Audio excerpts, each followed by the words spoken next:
Hello and welcome back to Villa View for another episode. In today's episode, I'm going to pick the worst ever two signings that Villa have made in the January transfer window, as well as talking about the best two. Dan Bardell's also going to do this, so let's get into it with my best two and worst two. One of my first picks for the best signing we've made in January is when John Crew came in on a swap deal for Milan Barros, who went the opposite way. Joined in 2006, he was an absolute revelation for us, and he was a fantastic signing. Very rarely when you make a swap signing you get a good player out of it, but Villa got an outstanding player in John Crew. He was bigger than me and you and he scored all the goals to match it as well. Hat-tricks versus Newcastle United and a few decent goals versus the arch rivals in Birmingham City has made him a cult hero at Villa Park. Many fans look back and see him as one of the best strikers we've had in recent years, and he really was an absolute beast up front for us. During his time at Villa Park he made 113 appearances, scoring 37 goals. He was just a brilliant player and somebody that linked up really well with the other sign in that window that was Ashley Young. He came in alongside John Crew. They transformed us that season under Martin O'Neill, and he was a key figure for Villa under the successful years under Martin O'Neill. Whether that was going to the Carling Cup final or reaching FA Cup semi-finals, John Crew was such a powerful and influential player for us, and he's brought so many happy memories for many Villa fans. When he celebrated that goal versus Birmingham City and he lifted up Dan Reynolds, who's obviously a friend of the channel, that was just an amazing moment and one that I was there for, and if you were there it was just magical. And he was just a great guy for such a big figure and such a scary looking guy. He was just the kindest and down to earth guy and a true professional for us. It ended so sadly for him in the sense that injuries got the better of him, and Gerard Houllier just seemingly didn't like him. I don't know if that was because of previous ties with him when at Lyon, but it just wasn't for him at Villa Park. He didn't do it when Gerard Houllier came in. He went on loan, and after that his career just went downhill from there. It's a pretty sad way to end his career at Villa. He was scoring double figure goals every season previously to that, and for a swap deal, boy, he wasn't a bad striker, was he? So my second one for the best player that we signed in January is Darren Bent. It might be thinking this is a weird one because we paid 18 million for him and then Paul Lambert let him rot away. But when he came in, we were in a perilous position under Gerard Houllier, but we splashed the cash on Darren Bent and he delivered for the goals. He scored 9 goals in that 2010-2011 season for Gerard Houllier, and he really did help us because we were in a horrid position. On his debut, he netted the winning goal versus Manchester City in a 1-0 win. Without him, I think we could have potentially been relegated. He scored some really important goals.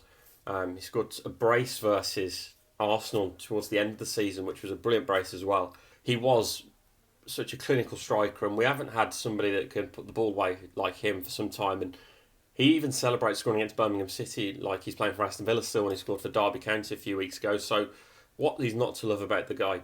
I know a few people say that he was just lumping on a big wage at Villa and he wasn't actually doing much, but to me that was Paul Lambert's issue. He had an issue with him and I don't know why. He made him captain and then the following week he drops him and then we never really see him again. It was the most bizarre thing ever, but for me Darren Bent was a really good signing and really important, which makes it one of the best because there's so many reasons that we could have gone down that year, but he managed to keep us up, I think, personally. So we have had many howlers of signings. I don't even want to cover some of them, some of the worst signings that we've made in January windows. But for me, one of the worst was the signing of Simon Dawkins on deadline day a few years ago from Tottenham Hotspur on a loan deal. I can't even remember him putting on a Villa shirt. Apparently he made 4 appearances, but I can't remember them. I genuinely can't. Simon Dawkins, there's not much to say about him because he didn't really do much. One of the worst signings for me. Went on to play for Derby County and had a successful stint with them, in fairness, in the Championship under Steve McLaren when they tried to push for the Premier League. He's since left there and he's now playing at San Jose Earthquakes. Not much to say about the guy, but that sums up why he's one of the worst. So for me, one of the other worst signings we made, it's another one you have to laugh about, is when Paul Lambert decided to recreate the reunion with him and Grant Holt. He signed him from Wigan on loan where he hadn't been successful at all, and let's face it, he wasn't successful at Villa Park, making 3 starts and 7 substitute appearances, scoring only once. He was overweight and he carried a fair bit of timber for us. He was always a big guy, but it was ridiculous watching him play. He really didn't do much, and it wasn't a bit of an embarrassing situation for us. It wasn't great at all at this point for Aston Villa, but he didn't make it any easier.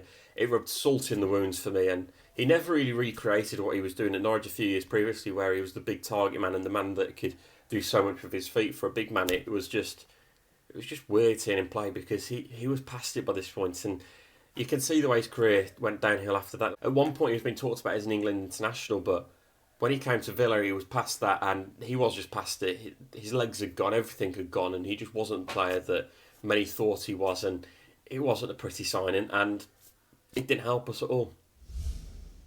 As ever, if you did enjoy the video, then please drop us a like below. Let's try and smash 200 likes on this video, and also get your comments in for what your worst players are that Villa have signed in the January transfer window, as well as the best. And also make sure your post notifications are on, because there's plenty of Villa View content upcoming that we want to make sure you're seeing first. If you enjoyed that video, why not watch another one? Click the video choices on screen now to go and watch them in full. And don't forget to subscribe. Click on our logo there on the left and press subscribe. Easy.